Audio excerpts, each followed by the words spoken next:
పశ్చిమ బెంగాల్ రాజకీయాలు రసవత్తరంగా మారాయి. కేంద్ర ఎన్నికల సంఘం చేపట్టిన స్పెషల్ ఇంటెలిజెన్స్ రివిజన్ ప్రక్రియను సవాలు చేస్తూ దాఖలైన పిటిషన్లపై విచారణ కోసం ముఖ్యమంత్రి మమతా బెనర్జీ స్వయంగా ఈ రోజు సుప్రీంకోర్టుకు వచ్చారు.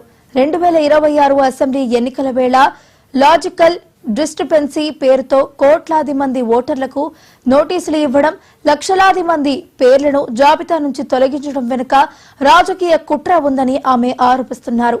న్యాయశాస్త్రంలో పట్టభద్రులైన మమత ఈ కేసులో పార్టీ తరఫున తానే స్వయంగా వాదనను వినిపిస్తానని, అందుకు అనుమతించాలని ప్రధాన న్యాయమూర్తి జస్టిస్ సూర్యకాంత్ ధర్మాసనాన్ని కోరారు. ఇప్పటికే 32 లక్షల మంది అన్మ్యాప్డ్ ఓటర్ల భవిష్యత్తు ప్రశ్నార్థకంగా మారిందని, ఇది ప్రజాస్వామ్యానికే గొడ్డలి పెట్టు అని ఆమె వాదిస్తున్నారు.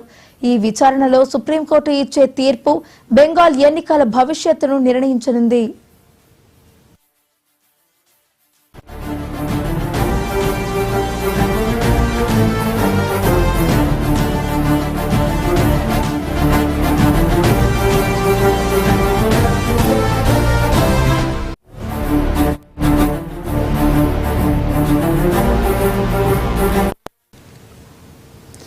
పశ్చిమ బెంగాల్ రాజకీయాలు రసవత్తరంగా మారాయి. కేంద్ర ఎన్నికల సంఘం చేపట్టిన స్పెషల్ ఇంటెలిజెన్స్ రివిజన్ ప్రక్రియను సవాలు చేస్తూ దాఖలైన పిటిషన్లపై విచారణ కోసం ముఖ్యమంత్రి మమతా బెనర్జీ స్వయంగా ఈ రోజు సుప్రీంకోర్టుకు వచ్చారు.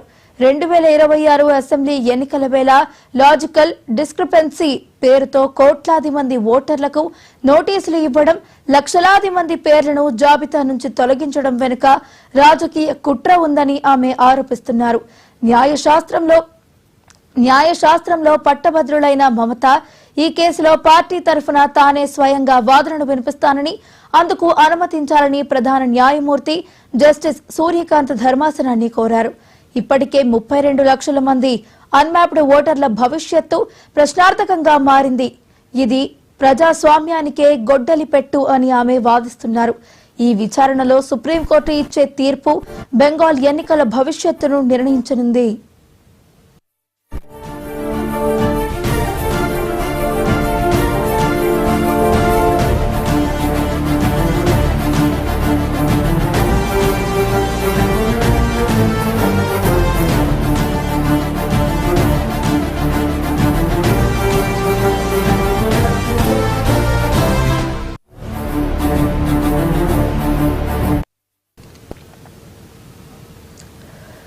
పశ్చిమ బెంగాల్ రాజకీయాలు రసవత్తరంగా మారాయి. కేంద్ర ఎన్నికల సంఘం చేపట్టిన స్పెషల్ ఇంటెలిజెన్స్ రివిజన్ ప్రక్రియను సవాలు చేస్తూ దాఖలైన పిటిషన్లపై అయితే విచారణ కోసం ముఖ్యమంత్రి మమతా బెనర్జీ స్వయంగా ఈ రోజు సుప్రీంకోర్టుకు వచ్చారు. ఇక ఇదే అంశానికి సంబంధించి మరింత సమాచారాన్ని మా ఢిల్లీ బ్యూరో చీఫ్ శిరీష్ అందించడానికి సిద్ధంగా ఉన్నారు.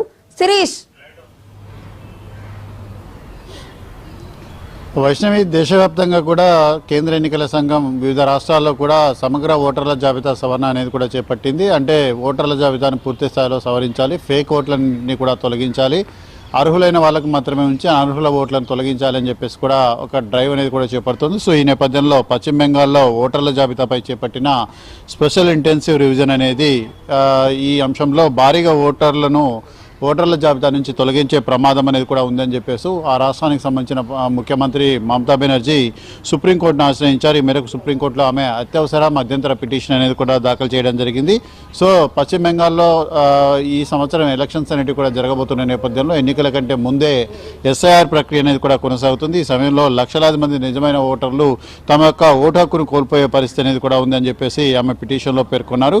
అయితే ఫిబ్రవరి 14వ తారీఖున అంటే ఈ నెల 14వ తారీఖున తుది ఓటర్ల జాబితా అనేది విడుదల కావాల్సిందిగా ఇంకా దాదాపుగా 60 లక్షల పైగా విచారణలన్నింటి కూడా పెండింగ్లోనే ఉన్నాయని చెప్పేసి ఆమె కోర్టుకు తెలియజేస్తున్నారు. సో మొత్తం మీద కూడా కేవలం 4 రోజుల వ్యవధిలోనే ఇవన్నీ కూడా పూర్తి చేయడం అసాధ్యం అని చెప్పేసి కూడా మమతా బెనర్జీ సుప్రీంకోర్టుకు తెలియజేయడం కూడా జరుగుతోంది. సో ఈ నేపథ్యంలో ఆమె 14 పర్సన్గా కోర్టులో తమ యొక్క వాదనలు కూడా వినిపించుతున్నారు. సీనియర్ అడ్వకేట్ శ్యామ్ దివాన్ ఆమెకు సహాయం అనేది కూడా అందించబోతున్నారు. సో జనవరి 19వ తారీఖున ఎన్నికల సంఘం సుప్రీంకోర్టుకి ఇచ్చిన హామీ ప్రకారం చూసినట్లయితే చిన్నపాటి పేరు లేదా అక్షరాల తేడాలు ఉన్నా కూడా కేసులకు తప్పనిసరిగా విచారణ అవసరం లేదని చెప్పినప్పటికీ కూడా ఆ తర్వాత సర్క్యులర్స్ అన్నింటి కూడా జారీ చేసింది. ఆ తర్వాత ఈ సర్క్యులర్ల ద్వారా విచారణను తప్పనిసరి చేశారని చెప్పేసి కూడా మమతా బెనర్జీ ఆరోపిస్తున్నారు. సో మొత్తం మీద కూడా దీంతో ఈ కేసులన్నింటినీ కూడా లాజికల్ డిస్పెన్సరీగా మళ్ళీ వర్గీకరించాలని చెప్పేసి కారణాలు లేకుండానే జాబితాలు విడుదల చేశారని చెప్పేసి కూడా మమతా బెనర్జీ ఆరోపిస్తున్నారు. సో మొత్తం మీద కూడా ఈ కేసులో మమతా బెనర్జీ స్వయంగా సుప్రీంకోర్టుకు హాజరై వాదనలు వినిపిస్తారు. ఇప్పటికే ఆమె సుప్రీంకోర్టుకు చేరుకున్నారు. కోర్టును ఆమె కోరుతున్న ప్రధాన అంశాలు ఏంటంటే 2002 ఓటర్ల జాబితాలో ఉన్నలాగానే డ్రాఫ్ట్ రోల్లో లాజికల్ డిస్పెన్సరీ కేటగిరీలో ఉన్న ఏ ఒక్క ఓటర్ని కూడా తొలగించకూడదు అని చెప్పేసి ఆమె సుప్రీంకోర్టును కోరుతున్నారు. అదేవిధంగా పేరు లేదా అక్షరాల తేడాల వంటి చిన్న చిన్న లోపాలున్న కేసులకు తప్పనిసరి విచారణను రద్దు చేయాలని చెప్పేసి కూడా మమతా బెనర్జీ కోరుతున్నారు. అదేవిధంగా అన్మ్యాప్డ్ కేటగిరీలో పెట్టిన ఓటర్లకు కారణాలు విచారణ షెడ్యూల్ను కూడా స్పష్టంగా వెల్లడించాలి. దాంతోపాటుగా చట్టబద్ధత అధికారం లేని మైక్రో అబ్జర్వర్లను వెంటనే ఉపసంహరించాలని చెప్పేసి కూడా